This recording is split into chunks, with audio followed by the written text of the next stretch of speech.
નમસ્કાર ખેડૂત મિત્રો, કેમ છો? મજામાં? ખેડૂત મિત્રો, દર વખતે એ કંઈક નવી માહિતી અને કંઈક નવી કહેવાય કે નવી માહિતી માટે એ મિત્રો આપણે નવા એ નિષ્ણાંતોને મળતા હોય.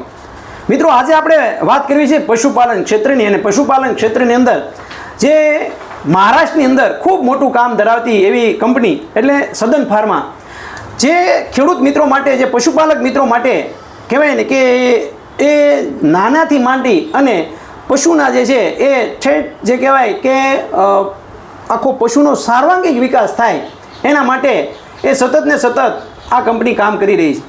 ત્યારે આ સદન ફાર્મા વિશેની માહિતી મિત્રો આજે આપણે મેળવશું. સાથે સાથે સદન ફાર્મા દ્વારા અલગ અલગ ઘણી બધી પ્રોડક્ટ એ ખેડૂત મિત્રો માટે, પશુપાલક મિત્રો માટે એ આશીર્વાદરૂપ બની છે. જે ખર્ચાઓ જે છે, આપણો જે હેતુ રહેલો છે કે કેમ ખર્ચ ઘટે ને કેમ ઉત્પાદન વધે, તો એવો જ હેતુ એ મિત્રો આ સદન ફાર્માનો એ રહેલો છે. જે રોગ થાય, જે પશુ બીમાર પડે અને દવા કરાવીએ એની જગ્યાએ પશુ જે છે એ બીમાર જ ન પડે, એના માટેના પગલાં કેવી રીતના લઈ શકીએ એની વાત મિત્રો આજે આપણે કરવાના છીએ. ખાસ કરીને પશુ વિયાણ વખતે આપને ખ્યાલ છે કે જે ઓર જે પડી જવી જોઈએ, જે વિયાણા પછી જે છે, જે ગર્ભ જે છે, ગર્ભ આખું જે ગર્ભાશય છે એ સાફ થવું જોઈએ. એ સાફ ન થવાના કારણે પશુ જે છે એ ઘણા બધા રોગોનો ભોગ બનતું હોય છે. એવી જ રીતના પશુ જે છે એ જુદા જુદા, જેવી રીતે માણસ જે છે સાંજે સૂવે અને કાયમ સૂણ પીવે તો શરીર જે છે એનું હૃષ્ટપુષ્ટ તાજું રહે, શરીરની અંદર પાચન શક્તિ સારી રહે. તો એવી જ રીતના એ પશુને કૃમિના ટીકડા પણ મિત્રો આપણે આપતા હોય, તો એ કેવી રીતના આપવાના જોઈએ, એ આપવાથી શું ફાયદો થાય છે એ આજે સાહેબ પાસેથી જાણવાનો પ્રયત્ન કરીએ. સૌપ્રથમ સાહેબનો પરિચય લઈ અને ત્યારબાદ સદન ફાર્મા વિશેની માહિતી અને ત્યારબાદ જે આ ગર્ભાશયની, જે આપણે કે ગર્ભાશય સાફ કરવા માટેની માહિતી અને કૃમિના ટીકડા વિશેની માહિતી મિત્રો મેળવશું. સાહેબ, આપનો પરિચય. નમસ્કાર અશોકભાઈ, હું રાજેન્દ્ર રાજપુરે પૂણા રહું છું અને છેલ્લા 15 વર્ષથી સદન ફાર્માનું કામ કરું છું, જેની અંદર અમારો એક ઉદ્દેશ છે કે ખેડૂતોના જે સારી વસ્તુ વાજબી કિંમતે મળવું જોઈએ અને એનો લાભ ज़्यादा से ज़्यादा जानवर को होना चाहिए. તો એની અંદર જે છે કે સદન ફાર્માને છેલ્લા 15 વર્ષમાં લગભગ 2 લાખ જેવા ફાર્મરના અમે ટ્રેનિંગ આપ્યું છે. અને 2 લાખ ફાર્મરના જે પ્રિવેન્ટિવ મેજર જે છે કે જે જાનવરના પ્રોફિટેબલ ડેરી ફાર્મર કેવી રીતે કરવું જોઈએ એના માટે અમે માર્ગદર્શન કરી રહ્યા છીએ. આપણે એની અંદર સ્વાગત છે. અને એની અંદર બેસિક વસ્તુઓ જે છે અમે ખેડૂતોના જે કહીએ છીએ કે ધારો કે દર વખતે જે જાનવર વ્યાન થાય તો એની અંદર જે વાળ જે છે એ વ્યવસ્થિત લોચિયા જેનું કહેવાય છે એ કમ્પ્લીટ નીકળવું જોઈએ કાવિંગ પછી. તો એ તૈયારી જે તમારે જાનવર આગળથી પહેલાં પ્રેગ્નન્ટ થવાની એ પહેલી સ્ટેજ છે કે આ વખતે વ્યાન થયું એની અંદર જે કે લોચિયા છે, જે કંઈ ગર્ભાશયની અંદર જે ક્લિનિંગ કરવા હોય તો આ ગોળીઓ અમે સદન ફાર્મા તરફથી આપતા હોય છે એક્બોલેટ નામથી.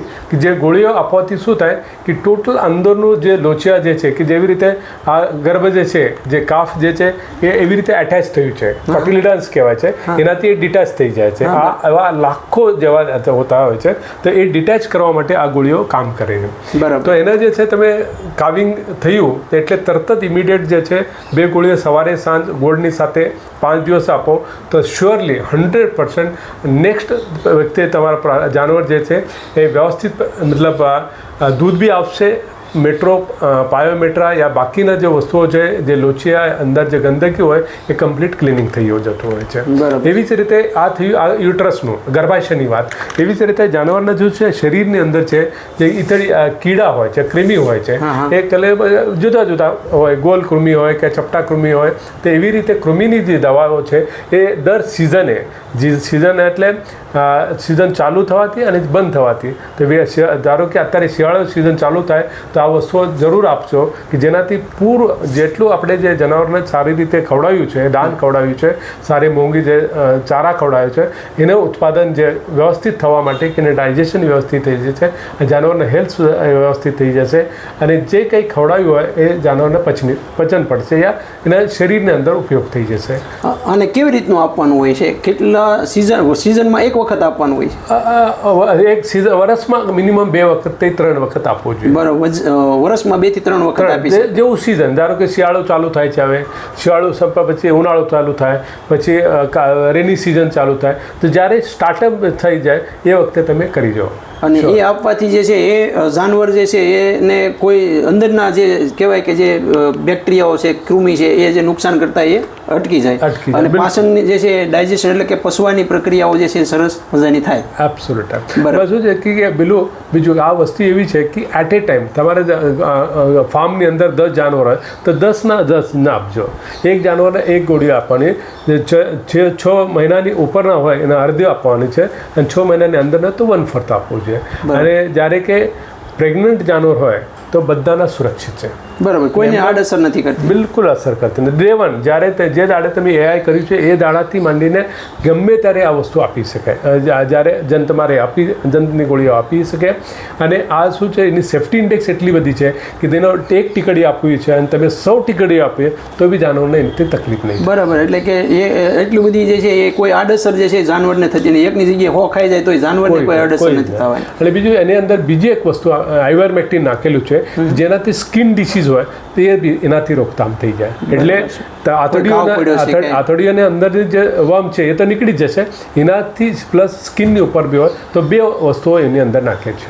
બરાબર છે. એટલે પશુપાલક મિત્રો એ જે આપણે જંતુની ટીકડી જે આપીએ છીએ, જેને કૃમિના ટીકડા આપણે કહીએ છીએ, આ કૃમિના ટીકડા એ મિત્રો આપી શકીએ છીએ. આની કિંમત શું હોય છે સાહેબ? એની કિંમત છે 90 રૂપિયા છે. 90 રૂપિયા જી.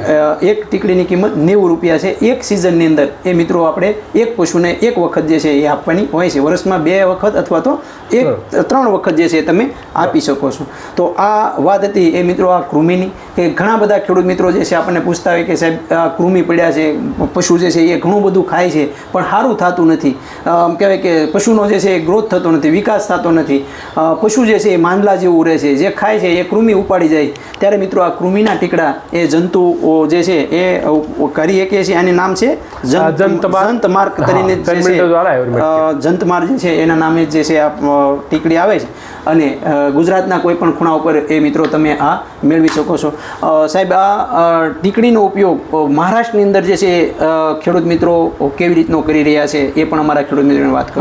આ ટીકડીઓ જે છે કે મહારાષ્ટ્રની અંદર જે કોઓપરેટિવ ડેરીઓ છે એ 1 લાખ ડોઝ લેતા હોય છે એક સાથે. જે કે પ્રાઇવેટ ડેરી હોય, જે છે ચીખલી ડેરી હોય, તેમના 20,000 ડોસીસ એન્યુઅલી કરતા હોય છે. એટલે જે જાનવર પણ એ પોતે જે છે બધાના રિકમેન્ડ બી કરતા હોય છે, પણ એ બહુ જરૂરીની વસ્તુ છે. બરાબર છે. મિત્રો મહારાષ્ટ્રની અંદર જે છે એ જે ડેરી જે છે એ ની અંદર સારામાં સારી ડેરીઓ જે છે એ તમામ જે છે સદન ફાર્માની જે છે એ પ્રોડક્ટ વાપરતા હોય છે. ગુજરાતની અંદર જે છે એ મિત્રો આ પ્રોડક્ટ એ તમારા ઘર સુધી જે છે પહોંચાડવા માટેનો સાહેબનો જે પ્રયત્ન છે એ તમારા સુધી જે છે એ મળે એના માટેનો આપણો હેલ્પલાઇન નંબર છે 98 244 31 3 35. આ નંબર પર મિત્રો ફોન કરી અને ગુજરાતના કોઈ પણ ખૂણા ઉપર જે છે આ તમે મેળવી શકો છો. ખાસ કરીને મિત્રો જે પશુ જે છે એના માટે જે વિયાતું હોય, વિયાઈ ગયું હોય, વિયાવાનું જે છે એ જ્યારે ઓર જે આપણે કહીએ છીએ, સાહેબે જે વાત કરી એમ, તો આ ઓર માટે જે છે એ આ ટેબ્લેટ એ વાપરવામાં આવે તો પશુને ખૂબ ફાયદો થાય છે. આનું પ્રમાણ છે સાહેબ કેટલા દિવસ આપી શકાય છે? આનું જે 2 ગોળીઓ સવારે સાંજ 5 દિવસ, એટલે 20 દિવસનો કોર્સ આવે છે. અને આની કિંમત શું હોય છે? એની કિંમત 150 રૂપિયા. 150 રૂપિયામાં આ 5 દિવસનો કોર્સ છે. મિત્રો આ 150 રૂપિયાની અંદર એ આપણું કહેવાય ને કે ગર્ભાશય આખું સાફ કરી દેશે.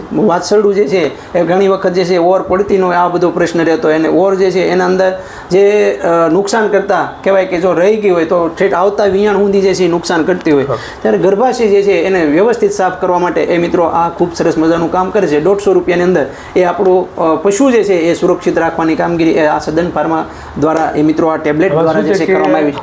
આપણે દાંત ઘસી શકીએ બ્રશથી, પણ ગર્ભાશય એવી વસ્તુ છે કે એના તમે કશું જ ના કરી શકો.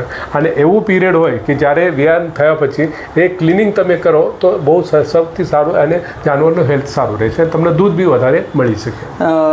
ખૂબ આપણે ઘણી વખત કહેતા હોય ને કે ભાઈ એને ઓર સારી ન પડી એટલે પશુ જે છે એ ઠૂઠડાઈ જાય, એનું જે દૂધ ઉત્પાદન હોય ઘટી જતું હોય, ત્યારે આવી રીતના જે છે મિત્રો આનો ઉપયોગ તમે કરી શકો છો. સાહેબ, અમારા ખેડૂત મિત્રો માટે આપણે ખૂબ સરસ મજાની વાત કરી એ બદલ હું એ જે મળ્યા આપનો ખૂબ ખૂબ આભાર માનું છું. ખેડૂત મિત્રો, જય જવાન જય કિસાન.